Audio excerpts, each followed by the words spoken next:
ಕೊಡಗು ಧ್ವನಿ digital media. ಇದು ಕೊಡಗಿನ ನಂಬರ್ 1 ಯೂಟ್ಯೂಬ್ ಚಾನಲ್.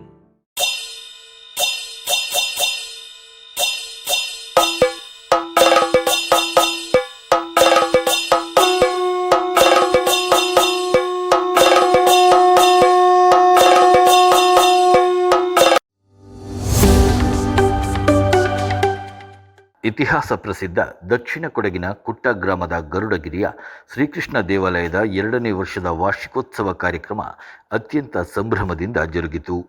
ಕುಟ್ಟ, ಬಾಡಗ, ತೈಲ ಹಾಗೂ ಮಂಚಳ್ಳಿ ಗ್ರಾಮಗಳಿಗೆ ಒಳಪಡುವ ಈ ದೇವಾಲಯಕ್ಕೆ ಸುತ್ತಮುತ್ತಲಿನ ಗ್ರಾಮಗಳ ಜನತೆ ಸೇರಿದಂತೆ ಹೊರ ಜಿಲ್ಲೆಯ ಭಕ್ತರು ಆಗಮಿಸಿ ಶ್ರೀಕೃಷ್ಣನ ದರ್ಶನ ಮಾಡಿ ಪುನೀತರಾದರು. ಕರ್ನಾಟಕ ಕೇರಳ ಗಡಿ ಭಾಗವಾದ ಕುಟ್ಟ ಪಟ್ಟಣದ ಹೃದಯ ಭಾಗದಲ್ಲಿ ಶ್ರೀಕೃಷ್ಣನ ದೇವಾಲಯ ಕಳೆದೆರಡು ವರ್ಷಗಳ ಹಿಂದೆ ನಿರ್ಮಾಣವಾಗಿದ್ದು, ಈ ದೇವಾಲಯವು ಧಾರ್ಮಿಕ ಕೇಂದ್ರವಾಗಿ ಕಾರ್ಯನಿರ್ವಹಿಸುತ್ತಿದೆ. ಸುಂದರ ಪರಿಸರದ ನಡುವೆ ಅತಿ ಎತ್ತರದ ಗರುಡಗಿರಿಯಲ್ಲಿ ಶ್ರೀಕೃಷ್ಣ ದೇವಾಲಯ ನಿರ್ಮಾಣವಾಗಿದ್ದು, ದೇವಾಲಯದ 2ನೇ ವರ್ಷದ ವಾರ್ಷಿಕೋತ್ಸವ ಕಾರ್ಯಕ್ರಮವು ಅತ್ಯಂತ ವಿಶೇಷ ರೀತಿಯಲ್ಲಿ ನಡೆಯಿತು.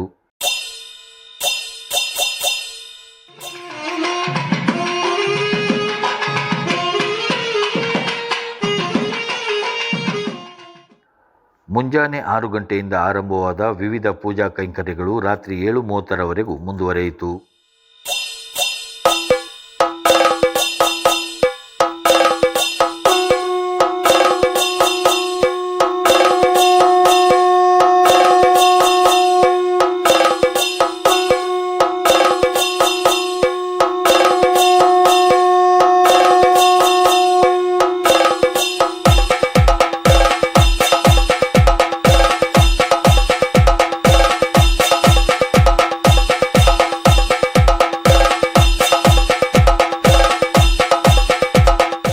ಜೈ ಶ್ರೀಕೃಷ್ಣ. ನಾನು ಶ್ರೀಕೃಷ್ಣ ದೇವಸ್ಥಾನದ ಉಪಾಧ್ಯಕ್ಷ. ನಮ್ಮ ಇವತ್ತಿನ ಕಾರ್ಯಕ್ರಮ 2ನೇ ವರ್ಷದ ವಾರ್ಷಿಕೋತ್ಸವ. ನಿಜವಾಗಿಯೂ ಸಂತೋಷದ ವಿಷಯ. ನಾವು ಈ ದಿನ ಎಲ್ಲ ಭಕ್ತರನ್ನು ಕರೆಸಿ ನಮ್ಮ ಶ್ರೀಕೃಷ್ಣ ದೇವರಿಗೆ ನಾವು ಪೂಜೆಯನ್ನು ಮಾಡಿ ಹಾಗೆ ಕೃಷ್ಣದೇವರ ಆಶೀರ್ವಾದವನ್ನು ಪಡ್ಕೊಂಡಿದ್ದೇವೆ. ಇವತ್ತು ಬೆಳಗಿಂದಲೇ ಪೂಜಾ ಕಾರ್ಯಕ್ರಮವು ನಡೆಯಿತು. ಹಾಗೆ ಎಲ್ಲ ಭಕ್ತರು ಬಂದು ಅವರವರ ಪೂಜೆಗಳನ್ನು ಕ್ರಿಸ್ತ ದೇವಸ್ಥಾನದಲ್ಲಿ ಅವರು ನೆರವೇರಿಸಿದರು. ಅವರೆಲ್ಲರಿಗೂ ದೇವರ ಅನುಗ್ರಹ ಇರಲಿ ಅಂತೇಳಿ ಈ ಸಂದರ್ಭದಲ್ಲಿ ದೇವರನ್ನು ಪ್ರಾರ್ಥಿಸಿಕೊಳ್ತೇನೆ. ಹಾಗೆ ಇವತ್ತಿನ ನಮ್ಮ ಈ ಕಾರ್ಯಕ್ರಮದಲ್ಲಿ ಅಂದಾಜು 1,000 ಜನರು ಸೇರಿದರು. 1,000 ಜನರಿಗೆ ಬೆಳಗಿನ ಸಮಯದಲ್ಲಿ ಅವಲಿಕೆ ಪ್ರಸಾದ ಹಾಗೆ ಮಜ್ಜಿಗೆ ಕುಡಿಯಲಿಕ್ಕೆ ಮಜ್ಜಿಗೆ ವ್ಯವಸ್ಥೆಯನ್ನು ಮಾಡಿದ್ದೆವು. ಹಾಗೆ ಮಧ್ಯಾಹ್ನದ ಊಟದ ವ್ಯವಸ್ಥೆಯನ್ನು ಸಹ ನಾವು 1,000 ಜನರಿಗೆ ಮಾಡಿದ್ದೆವು. ಹಾಗೆ ಎಲ್ಲ ಭಕ್ತರು ಪ್ರಸಾದವನ್ನು ಸ್ವೀಕರಿಸಿ ದೇವರ ಆಶೀರ್ವಾದವನ್ನು ಪಡೆದು ಮನೆಗೆ ತೆರಳಿದ್ದಾರೆ. ಜೈ ಶ್ರೀಕೃಷ್ಣ. ನಾನು ಶ್ರೀಕೃಷ್ಣ ದೇವಸ್ಥಾನ ಟ್ರಸ್ಟ್ ಕುಟ್ಟ ಇದರ ಕಾರ್ಯದರ್ಶಿ ಚೌಡುಮಡ ಶರೀನ್ ಸುಬ್ಬಯ್ಯ. ಇವತ್ತು 2ನೇ ವರ್ಷದ ವಾರ್ಷಿಕೋತ್ಸವ ಈ ಕುಟ್ಟ ಶ್ರೀಕೃಷ್ಣ ದೇವಸ್ಥಾನದಲ್ಲಿ ಬಹಳ ಅದ್ಧೂರಿಯಾಗಿ ಜನರೆಲ್ಲ ಬಂದು ದೇವರ ಆಶೀರ್ವಾದವನ್ನು ಪಡೆದಿದ್ದಾರೆ. ಹಾಗಾಗಿ ನಾವೆಲ್ಲರೂ ಸಂತೃಪ್ತಿಯಿಂದ ಇವತ್ತು ಹೇಳಬೇಕು ಅಂದರೆ 2ನೇ ವರ್ಷ ಬಹುಶಃ 40 ವರ್ಷದಿಂದ ಏನು ಕಾದಿದ್ವೋ ಇವತ್ತು ಎಲ್ಲ ಭಕ್ತರಿಗೆ ಖುಷಿಯಾಗಿದೆ. ಇಲ್ಲಿಯ ನಾಡಿನ ಜನತೆ ಖುಷಿಯಲ್ಲಿದ್ದಾರೆ. ಹಾಗಾಗಿ ಬೆಳಗಿನಿಂದ ಬಂದಂಥ ಭಕ್ತರಿಗೆ ನಾನು ಧನ್ಯವಾದಗಳನ್ನು ಅರ್ಪಿಸ್ತಾ ಇಲ್ಲಿಯ ಅರ್ಚಕರು, ಅವರ ಸಂಸಾರ, ಅಧ್ಯಕ್ಷರು ಮತ್ತು ಎಲ್ಲ ಸಂಸಾರ ಮತ್ತು ನಮ್ಮ ಟ್ರಸ್ಟ್ನ ಪ್ರತಿಯೊಬ್ಬ ಸದಸ್ಯರು ಮತ್ತು ಅವರ ಸಂಸಾರ ಅವರೆಲ್ಲರೂ ಬಹಳಷ್ಟು ದಿನಗಳಿಂದ ಮುತುವರ್ಜಿ ವಹಿಸಿ ಈ ಭಾಗದಲ್ಲಿ ಇವತ್ತಿನ ಈ ಒಂದು ಕಾರ್ಯಕ್ರಮಕ್ಕೆ ಎಲ್ಲರೂ ಕೈ ಜೋಡಿಸಿದ್ದಾರೆ. ಅವರಿಗೆ ನಾನು ಅಧ್ಯಕ್ಷರ ಪರವಾಗಿ ಮತ್ತು ನಮ್ಮ ಟ್ರಸ್ಟ್ನ ಎಲ್ಲ ಸದಸ್ಯರ ಪರವಾಗಿ ನಾನು ಅವರಿಗೆ ಅಭಿನಂದನೆಯನ್ನು ಸಲ್ಲಿಸ್ತೇನೆ, ವಂದನೆಯನ್ನು ಸಲ್ಲಿಸ್ತೇನೆ. ಮತ್ತು ಮುಖ್ಯವಾಗಿ ಅನ್ನದಾನಕ್ಕಿಂತ ಮಿಗಿಲಾದ ದಾನ ಇಲ್ಲ ಅಂತ ಹೇಳ್ತಾರೆ. ಇವತ್ತು ಅನ್ನದಾನಕ್ಕೆ ಗುಪ್ತವಾಗಿ ಹೆಸರನ್ನು ಹೇಳಬಾರ್ದು ಅಂತ ಹೇಳಿದ್ದಾರೆ.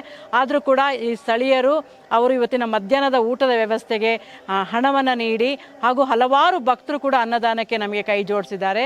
ಹಾಗೆ ಇತರ ಪೂಜೆಗಳಿಗೂ ಕೂಡ ನಮಗೆ ಹಣವನ್ನು ಸಂಗ್ರಹ ಮಾಡಿದ್ದೇವೆ. ನಾವು ಮನೆ ಮನೆಗೆ ತೆರಳಿ ಕೇಳಿದಾಗ ಕೊಟ್ಟಿರ್ತಾರೆ. ಅವರೆಲ್ಲರಿಗೂ ಯಾರು ಅಂತ ಇಲ್ಲ, ಎಲ್ಲ ಪ್ರತಿಯೊಂದು ಕೊಟ್ಟಿರ್ತಕ್ಕಂಥ ಎಲ್ಲರಿಗೂ ಶ್ರೀಕೃಷ್ಣ ಪರಮಾತ್ಮನು ಒಳ್ಳೆಯದನ್ನು ಮಾಡಲಿ ಅಂಥೇಳಿ ನಾ ಕೇಳ್ಕೊಳ್ತಾ ಮುಂದೆಯೂ ಕೂಡ ನಮಗೆ ಈ ಥರ ಸಹಕಾರ ಪ್ರತಿಯೊಬ್ಬರಲ್ಲಿ ನಿರೀಕ್ಷೆಯಲ್ಲಿದ್ದೇವೆ.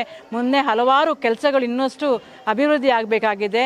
ಹಾಗಾಗಿ ನಾವು ಇನ್ನಷ್ಟು ಭಕ್ತರನ್ನ ನಿರೀಕ್ಷೆಯಲ್ಲಿದ್ದೇವೆ. ಅವರೆಲ್ಲ ನಮಗೆ ಸಹಕಾರ ನೀಡಲಿ ಅಂತ ಹೇಳ್ತಾ, ಮತ್ತು ಪೊಲೀಸ್ ಇಲಾಖೆ ಇರ್ಬೋದು, ಮಾಧ್ಯಮದವರು ಇರ್ಬೋದು, ಪ್ರಚಾರದವರು, ಈಗಾಗಲೇ ಇನ್ಸ್ಟಾಗ್ರಾಮ್ನಲ್ಲಿ ನಮ್ಮ ಸ್ಥಳೀಯರಾಗಿರ್ತಕ್ಕಂಥ ಮೇದೆರೆರ ಟಾಯ್ಸ್ ಇರ್ಬೋದು, ಮತ್ತು ಕೋಟರಮಡ ಏಕರ್ಶ್ ಇರ್ಬೋದು, ಮತ್ತು ಹಲವಾರು ಇಬ್ಬರು ವೈಯಕ್ತಿಕವಾಗಿ ವಿಡಿಯೋ ಮಾಡಿ ಇನ್ಸ್ಟಾಗ್ರಾಮಲ್ಲಿ ಅಲ್ಲಿ ನಮಗೆ ಪ್ರಚಾರ ಕೊಟ್ಟು ಇವತ್ತು ಈ ಭಾಗದ ನಾನಾ ಭಾಗದಿಂದ ಜಿಲ್ಲೆಯ ಹೊರ ಬೆಂಗಳೂರು, ಮೈಸೂರಿನಿಂದ ಕೂಡ ಭಕ್ತರು ಬಂದಿದ್ದಾರೆ.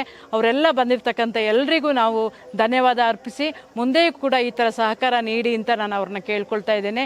ಹಾಗೆ ಸಬ್ ಕಮಿಟಿಯ ಅಧ್ಯಕ್ಷರು ಮತ್ತು ಅವರೆಲ್ಲ ಸದಸ್ಯರು, ಹೂವಿನ ಅಲಂಕಾರ ಮಾಡಿ ಕೊಟ್ಟಿರ್ತಕ್ಕಂಥ ರವಿ ಮತ್ತು ಸತೀಶ್ ರವರು, ಎಲ್ಲ ಇಲ್ಲಿ ಕೆಲಸ ಮಾಡಿರ್ತಕ್ಕಂಥ ಎಲ್ರಿಗೂ ನಾನು ಧನ್ಯವಾದ, ಹರೀಶ್ ಅವರಿಗೆ ಧನ್ಯವಾದಗಳನ್ನು ಅರ್ಪಿಸ್ತಾ, ತಾವುಗೆಲ್ಲರೂ ಸಂಜೆ ಕೂಡ ಇವತ್ತು ಆರ್ಟ್ ಆಫ್ ಲಿವಿಂಗ್ ನಮ್ಮ ಗುರುಗಳಾದ ಇಲ್ಲಿಯೇ ಇದ್ದಾರೆ ತೀತಿರ ಕಾರ್ಯಪ್ಪನವರು, ಅವರು ಈಗ ಬೆಂಗಳೂರಿನಿಂದ ಶ್ರೀಪಾದ ಅವರು ತಂಡದವ್ರನ್ನ ಕರೆಸ್ತಾ ಇದ್ದಾರೆ. ಸಂಜೆ ರಂಗಪೂಜೆ ಇದೆ, ಆ ರಂಗಪೂಜೆ ಕೂಡ ಎಲ್ಲ ಭಕ್ತಾದಿಗಳು ಬಂದು ಸೇರ್ತಾ ಇದ್ದಾರೆ. ಇವತ್ತೊಂದು ರೀತಿಯ ಸಂಭ್ರಮದ ವಾತಾವರಣ. ಹಾಗಾಗಿ ಸಂಜೆ ಆರ್ಟ್ ಆಫ್ ಲಿವಿಂಗ್ ಅವರಿಂದ ಆಗ್ತಾ ಇರ್ತಕ್ಕಂಥ ಸತ್ಸಂಗ ಸಂಗೀತ ಕಾರ್ಯಕ್ರಮಕ್ಕೂ ಕೂಡ ಸಂಜೆ ಜನ ಸೇರುವವರಿದ್ದಾರೆ. ಹಾಗಾಗಿ ತಾವೆಲ್ಲರೂ ನಾವೇನು ನಿರೀಕ್ಷೆ ಮಾಡಿದ್ದೇವೋ ಅದೇ ರೀತಿ ಭಕ್ತರು ಬಂದು ಸೇರಿ ಕೈ ಜೋಡಿಸಿದ್ರಿಂದ ನಮ್ಮ ಅಧ್ಯಕ್ಷರು ಮತ್ತು ಎಲ್ಲ ಕಮಿಟಿ ಸದಸ್ಯರು ಹರ್ಷ ವ್ಯಕ್ತಪಡಿಸ್ತಾ ಇದ್ದೇವೆ. ಧನ್ಯವಾದ. 3,60,00,000 ವೆಚ್ಚದಲ್ಲಿ ದಾನಿಗಳ ಹಾಗೂ ಜನಪ್ರತಿನಿಧಿಗಳ ಸಹಕಾರದಿಂದ 40 ವರ್ಷಕ್ಕೂ ಅಧಿಕ ಇತಿಹಾಸವಿರುವ ಶ್ರೀಕೃಷ್ಣ ದೇವಾಲಯ ನಿರ್ಮಾಣಗೊಂಡಿದ್ದು 1 ಎಕರೆ ವಿಸ್ತೀರ್ಣದಲ್ಲಿ ದೇವಾಲಯವು ನೆಲೆ ನಿಂತಿದೆ. ದಾನಿಗಳ ಹಾಗೂ ಭಕ್ತರ ಸಹಕಾರದಿಂದ ದೇವಾಲಯವು ಹಂತ ಹಂತವಾಗಿ ಅಭಿವೃದ್ಧಿಯನ್ನು ಕಾಣುತ್ತಿದೆ. ಈ ಭಾಗದ ಭಕ್ತರ 40 ವರ್ಷದ ಕನಸಾಗಿದ್ದ ಶ್ರೀಕೃಷ್ಣನ ದೇವಾಲಯವು ಕಳೆದ 2 ವರ್ಷದ ಹಿಂದೆ ಸ್ಥಾಪನೆಗೊಂಡು ಶ್ರೀಕೃಷ್ಣ ದೇವಸ್ಥಾನ ಟ್ರಸ್ಟ್ನ ಆಡಳಿತ ಮಂಡಳಿಯ ಶ್ರಮದೊಂದಿಗೆ ಮುನ್ನಡೆಯುತ್ತಿದೆ. ಭಕ್ತರಿಗೆ ಶ್ರೀಕೃಷ್ಣನ ದರ್ಶನ ಮಾಡಲು ಪ್ರತಿನಿತ್ಯ ವಿಶೇಷ ಪೂಜೆಗಳನ್ನು ವ್ಯವಸ್ಥೆ ಮಾಡಲಾಗಿದೆ. ಅತಿ ಎತ್ತರದ ಪ್ರದೇಶವಾದ ಗರುಡಗಿರಿ ಶ್ರೀಕೃಷ್ಣನ ನೆಲೆಯಾಗಿದೆ.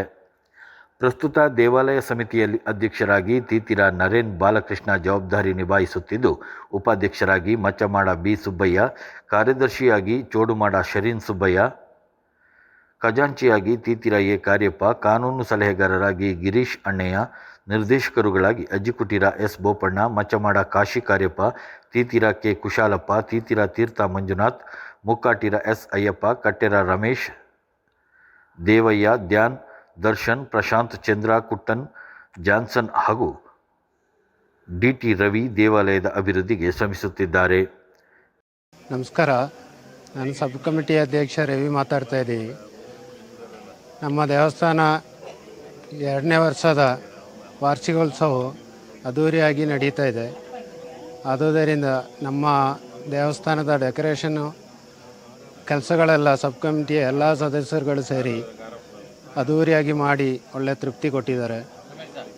ಸಬ್ ಕಮಿಟಿಯ ಸದಸ್ಯರಿಗೆ ಎಲ್ಲರಿಗೂ ನನ್ನ ನಮಸ್ಕಾರಗಳು. ಶ್ರೀಕೃಷ್ಣ ದೇವಾಲಯವು ಕುಟ್ಟಪಟ್ಟಣದ ಹೃದಯ ಭಾಗದಲ್ಲೇ ಇರುವುದು ಇಲ್ಲಿನ ಮತ್ತೊಂದು ವಿಶೇಷವಾಗಿದೆ. ಕಳೆದ 2 ವರ್ಷಗಳಿಂದ ದೇವಾಲಯದ ಅರ್ಚಕರಾಗಿ ಕೆ.ಆರ್. ಮೋಹನ್ ಕಾರ್ಯನಿರ್ವಹಿಸುತ್ತಿದ್ದಾರೆ. ನಮಸ್ಕಾರ, ನಾನು ಶ್ರೀಕೃಷ್ಣ ದೇವಸ್ಥಾನದ ಪ್ರಧಾನ ಅರ್ಚಕನಾಗಿ ಮಾತಾಡ್ತಾ ಇದ್ದೀನಿ. ಇಂದು ಶ್ರೀಕೃಷ್ಣ ದೇವಸ್ಥಾನದಲ್ಲಿ 2ನೇ ವಾರ್ಷಿಕೋತ್ಸವ ನಡೀತಾ ಇದೆ. ಅಲ್ಲಿ ಹೆಚ್ಚು ಭಕ್ತಾದಿಗಳು ಬಂದು ಸೇರಿದ್ದಾರೆ. ಮೊದಲನೇದಾಗಿ ದೇವರಿಗೆ ಕಲಶ ಪೂಜೆ ಆಗಿದೆ. ನಂತರ ನಾರಿಕಳೆ ಗಣಪತಿ ಹೋಮ ಆಗಿದೆ. ಈಗ ಸುದರ್ಶನ ಹೋಮ ಆಗ್ತಿದೆ. ನಂತರ ಅಲಂಕಾರ ಪೂಜೆ ಮತ್ತು ಮಹಾಪೂಜೆ ಇರುತ್ತೆ. ಭಕ್ತಾದಿಗಳು ಹೆಚ್ಚಿನ ಸಂಖ್ಯೆಯಲ್ಲಿ ಬಂದು ದೇವರ ತೀರ್ಥ ಪ್ರಾರ್ಥನಾಗಬೇಕೆಂದು ನಾನು ಈ ಮುಖಾಂತರ ಕೇಳ್ಕೊತೀನಿ.